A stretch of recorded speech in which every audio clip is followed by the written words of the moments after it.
Hey, what's up, everybody? Today I wanted to talk to you about rally marketing and why I think it might help all of us. Let's get into it. This is what happened.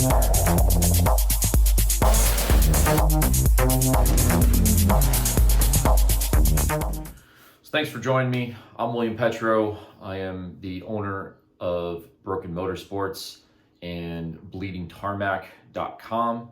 I've been involved in rally on a number of different aspects over the last 25 years or so. I started first, as everybody or most everybody starts, as a volunteer at a rally.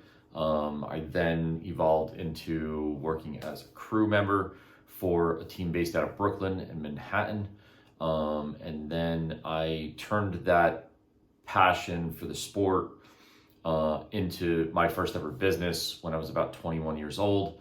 Back in 2003 or so, we started a video company that we were gonna be basically releasing DVD magazines back in the day. This was way before YouTube and everything else. But since then, I've become a driver. I've obviously started Broken Motorsports, Bleeding Tarmac. We've built hundreds of race cars over the last 16 years and continued to do so today, even though we have moved now to South Jersey. And then bleedingtarmac.com is our online parts store that my wife primarily runs, just basically the tech hotline for the 3% of questions she can't answer. Today I really wanted to talk to you guys about what I think might help us all in terms of gaining a sponsorship within rally. But this also sort of applies to most motorsports as well. Rally, of course, is a lot more difficult of a sport to cover in terms of getting exposure, getting pictures, getting video, that sort of thing. But these days, of course, we have a lot of media out there that we can sort of fall back on to help bring that media to the forefront and really sort of, capture the essence of rally and why it's such a great sport and why we all love it and have such a deep passion for it. It takes an army of people to put a rally on, let alone just, have competitors come to the events, right? There's always a struggle, especially for the regional level events, to get an adequate number of competitors out to help pay for the rally and the cost of putting on a rally. Road permits, sometimes road regrading, other associated costs like insurance, obviously. All of that typically relies or falls back onto either event sponsors or the actual teams themselves. Not everybody has social media, despite all of us having these smartphones in our hands all day, every day. But you'd be surprised at how many people involved in rally are still very old school, don't necessarily want to be at the forefront of whatever's going on, don't want to be behind a camera, on a camera, don't really want to talk about interviews, don't want to post pictures of their car or whatever. Everybody's got their own reasons for not having social media or not wanting social media in their lives. So, what I'm about to talk about, there's only a percentage that we can really fall back on in terms of, actual raw numbers and what could translate. But I'm going to put some numbers into perspective and talk about how this can affect literally everybody in the sport. From really drivers, co-drivers, teams, and how it can maybe even help affect events and the regional events that we all love and continue to support. So let's get into it, right? So, get this stuff off the board here. Let me move some magnets and things. So, I've been thinking about a number of different things and scenarios and how we can sort of all potentially help each other, right? Sponsorship is always a big problem with, trying to go approach a local business, a big parts manufacturer, or maybe even a large parts manufacturer where they could potentially support you and your team with money, right? Now, brand value is a massive thing, and return on investment is massive, right? Every company that you approach, you need to have some sort of a plan in action prior to approaching them and talk about return on investment with them, right? Now, of course, Team O'Neill has some great videos about this type of stuff, but and I suggest you guys go take a look at their stuff. If you don't follow them, go follow them, subscribe to their channels on basically all of their social media ends. They put out some great content. But what I'm about to talk about is sort of numbers. It's more a numbers game, right?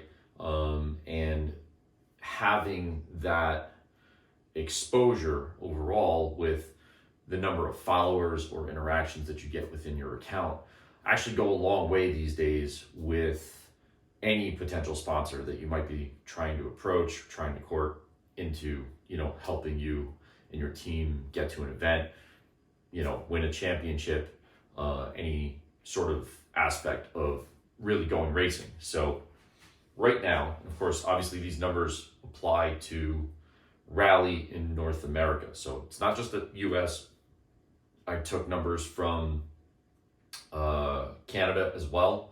It's not just ARA, it's NASA as well. So it's ARA, NASA, and CRC. All the numbers that I'm providing are actually coming from Nathan Usher at Sneak Attack Rally. He's put together a great website, great databases, great tools for all of us to use on a regular basis. If you have an opportunity, please go to his website, sneakattackrally.com. I'll put it in the comments below. Please donate to him. His efforts, aside from his usual work, go a long way, and obviously, keep us moving in the sport of rally in terms of stats and all that sort of things. But please, go support him as well. But let's take a look at the numbers, right? So I got the numbers from Nathan, and he basically is saying that just in the last two competition years, right? So we're talking today is Wednesday before Snowdrift 2024. So it's January. And so we're talking about 2023 and 2022 seasons in ARA, NASA, and CRC. So let's start with this first, right?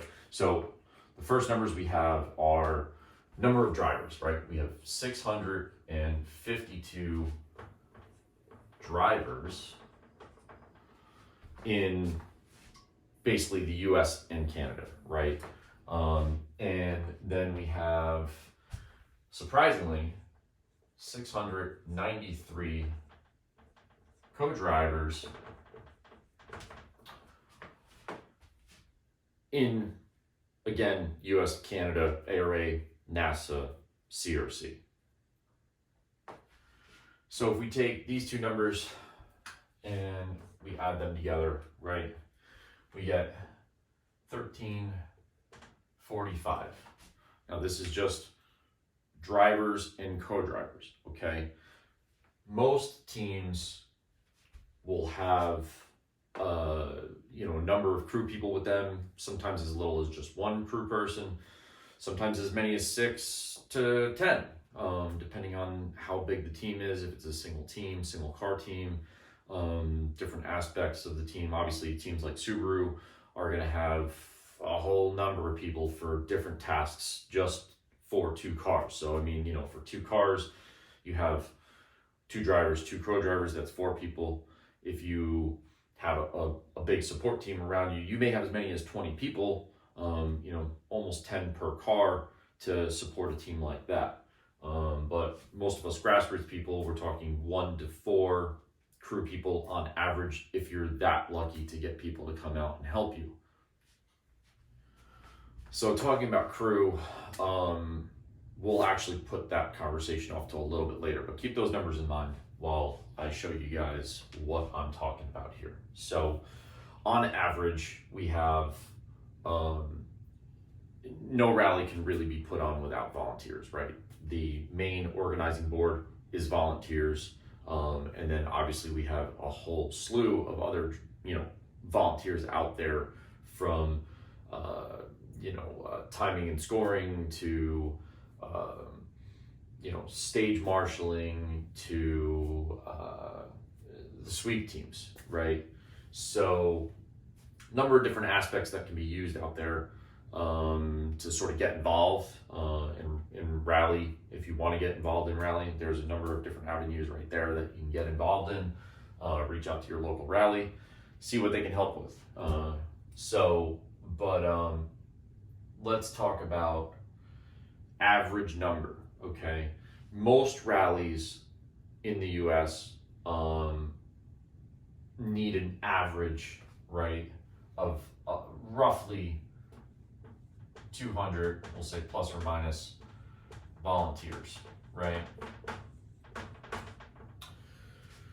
Now, that's every rally, okay?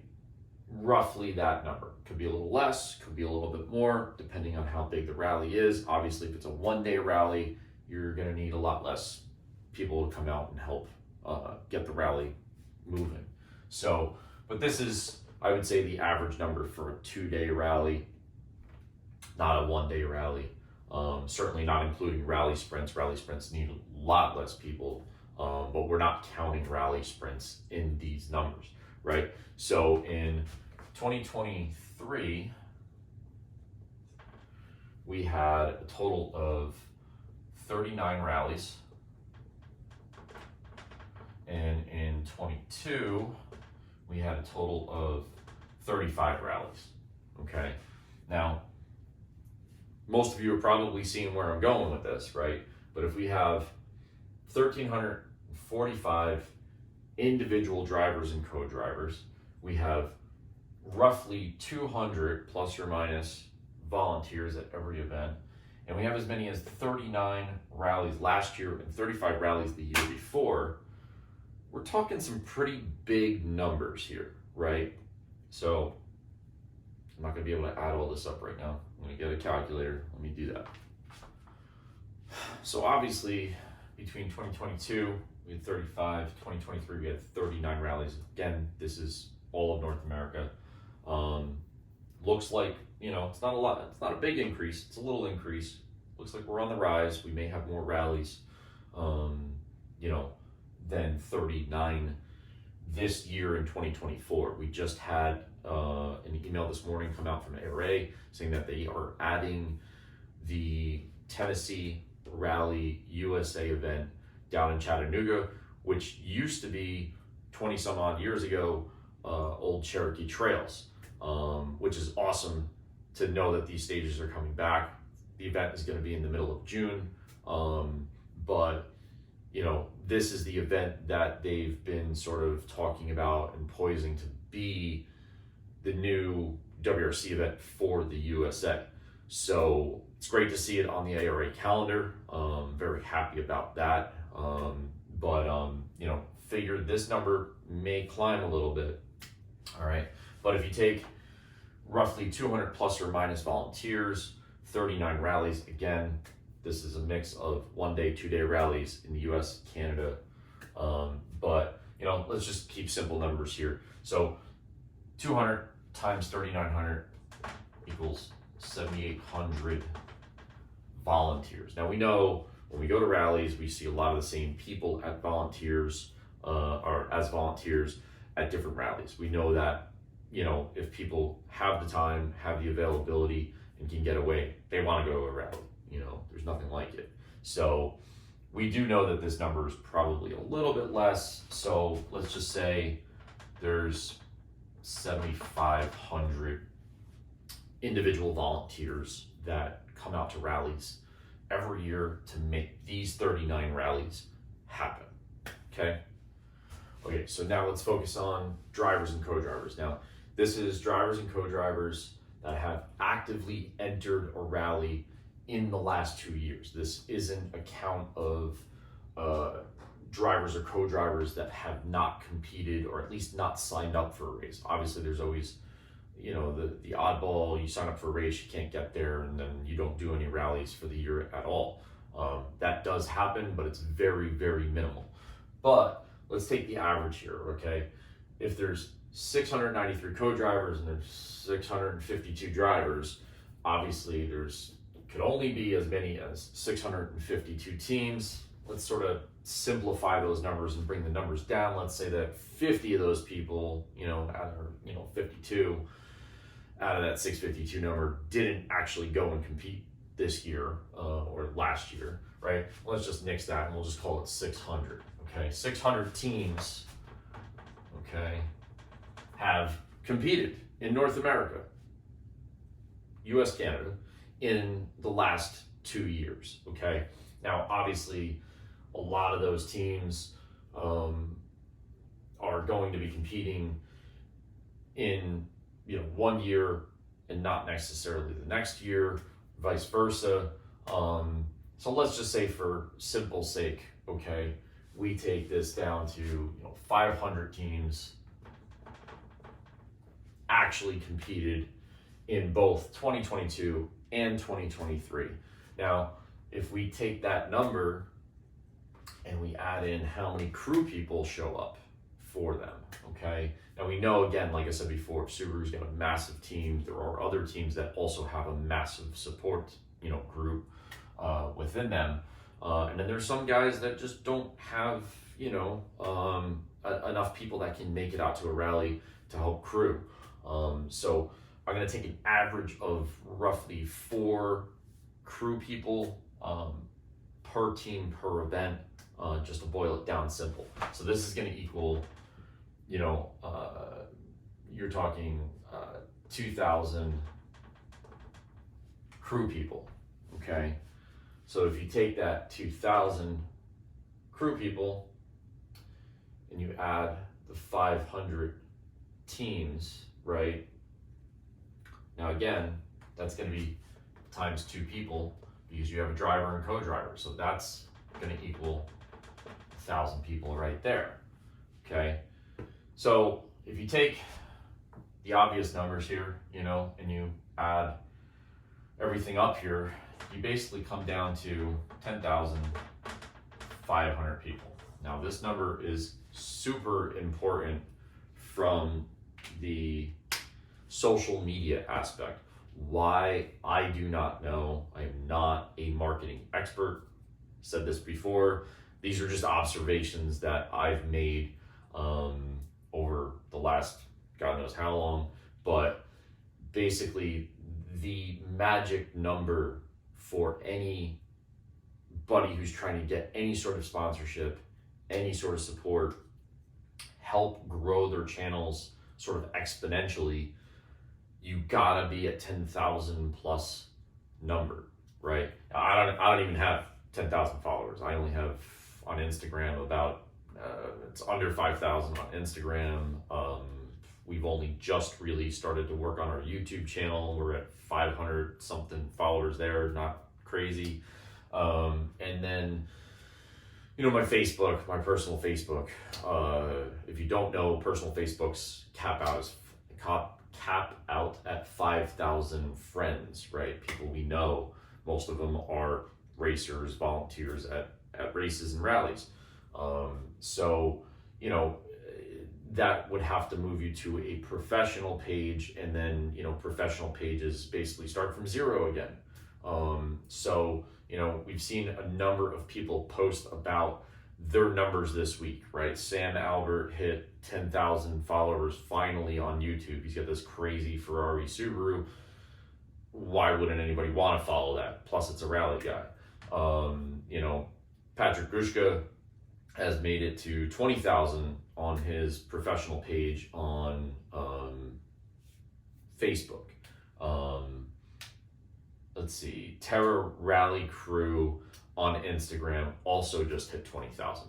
So, these are all important numbers that help drive more growth within your social media channels. But that number is super, super important. So going back to people, not everybody having a social media, right? No, of course, not everybody's going to have a Facebook, an Instagram, a TikTok, a YouTube, and also have the time to sort of put all of that effort in to make those posts and keep that stuff running. I know I don't. I've got a business to run, and I'm there just about every day working, trying to get people's cars built and get them ready for the race season, or keep them running during the season. So, of course, having the time to do all this stuff is incredibly time consuming, and it can be a full-time job, but it's very important for the growth of the sport.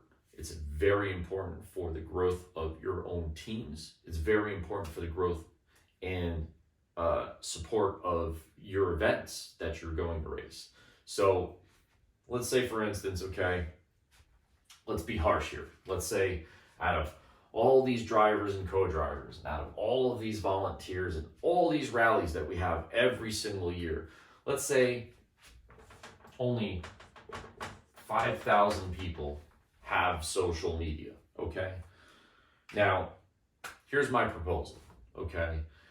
Everybody that I know that is in rally wants to see it grow. Everybody that I know that is in rally as a competitor wants support from parts manufacturers. They want support from local businesses. They want to be able to get their expenses basically covered or paid for to go racing. And as many of you know, that's not an easy task, and many of us have never had an actual cash payout in order for us to go racing. That's the very hard part. But now, here's my proposal. If we take all 5,000 of us, okay, all of us have some sort of social media, right? In my mind, the driving ones are Instagram, TikTok, YouTube. Facebook is great. It's a great place to put up promotions for events you might be having. If you're putting on like a where we're at the beginning of the season, if you're revealing your new car livery for the year, or you're announcing a new plan for the team, or you're announcing your schedule, or whatever it may be. Facebook is really good to sort of post events like that, have it on a calendar, people see it in their feed, they can know that week, oh, okay, this is something that I wanted to watch or wanted to be a part of or go to physically in person. So Facebook's really good for that, but I don't think the reach is there in the way the algorithms work, sort of not really for us there, right? So Instagram, TikTok, YouTube, I think are the best avenues. Again, these are just my opinions. There is zero fact here in terms of that. But basically, if we take 5,000 of us and we all follow each other on Instagram, YouTube, TikTok, whatever media channels we have, whatever we watch, everybody's got their one thing that they go to. Some people go to TikTok, some people go to YouTube, some people go to Instagram and scroll all day long.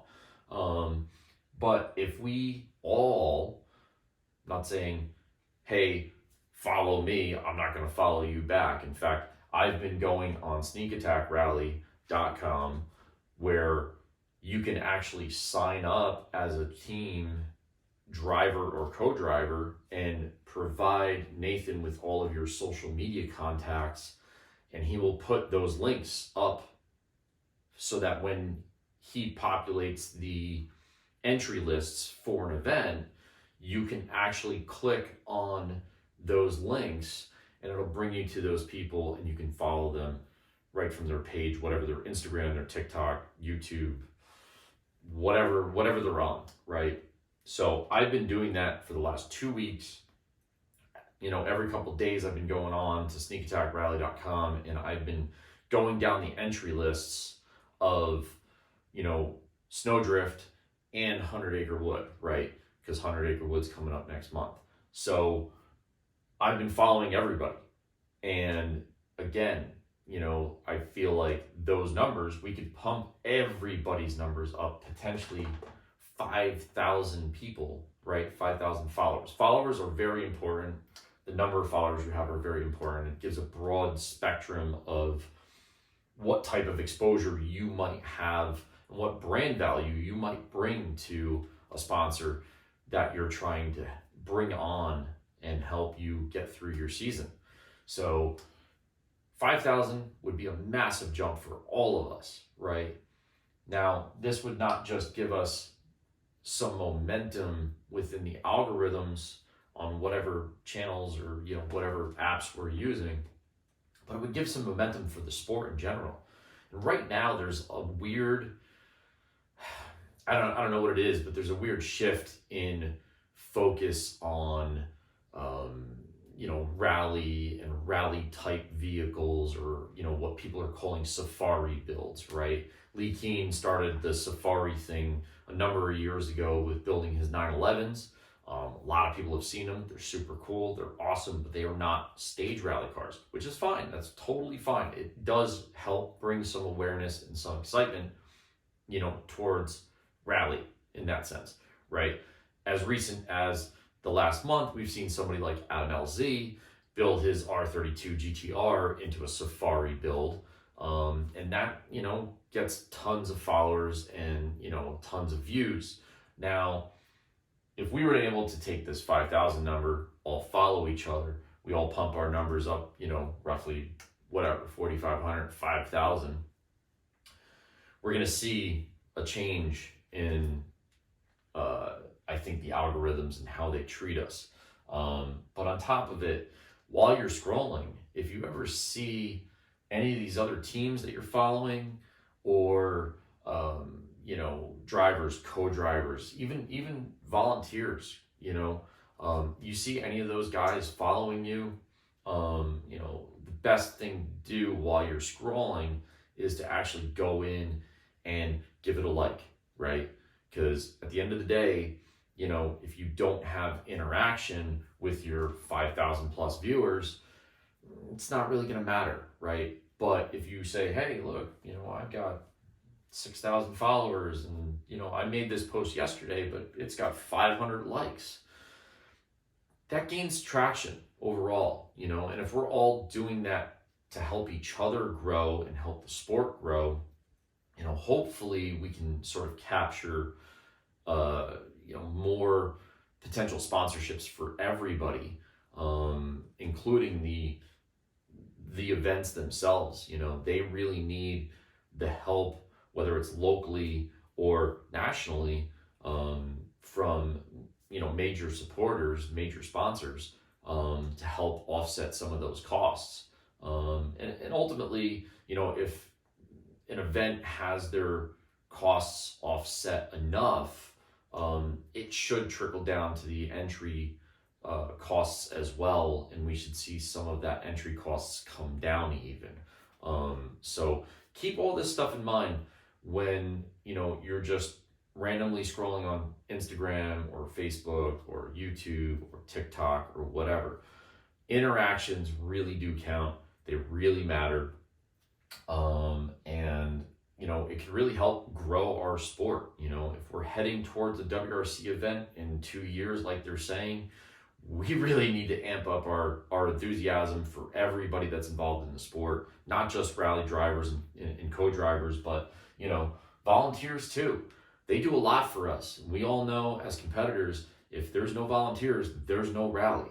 So, I think it's a big, important thing that, I really wanted to share with everybody and talk about and discuss.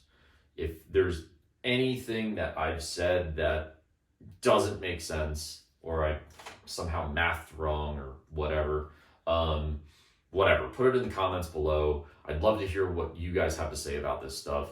I'd love to, if you have an Instagram, a YouTube, anything, feel free to, share it in the comments below so that everybody that's reading this, watching this can basically follow along and start clicking on some links and start getting some follows. You know, not to mention all this stuff, it just popped in my head, but there are a ton of media people out there that do some great stuff and are trying to drive more enthusiasm and trying to grow our sport. We need to support all those people too. They may not be drivers or co-drivers. They may not even be volunteers or have ever volunteered. They're just passionate about creating content and they're passionate about rallies. So make sure you go follow all those guys too. It's very important to get on their channels as well. I'm sure they'll reciprocate and do the same thing, follow you guys and start to share your stuff, especially if they're out there shooting your stuff. So anyways, I know it's been kind of a lengthy talk video. I'm going to try to cut it down a little bit, but thank you all for watching. I'm really interested to see what everybody else thinks about this. And, you know, who knows? Maybe we can grow this like bigger than 5,000, you know, and that would be awesome. That would be super cool for our sport and everybody involved in it right now. Have a good day. Everybody be safe at Snowdrift this weekend. I will not be there, but have a ball at Mud Drift this year. And I'll see you guys at a rally soon. If you like what you see, like, share, subscribe. I think that's what they say. And if you can, comment. We'd love to interact with our fans, our customers. You know, it's pouring outside. But yeah, hit the like button, hit the share, subscribe, get it to your friends. Let's get this stuff around.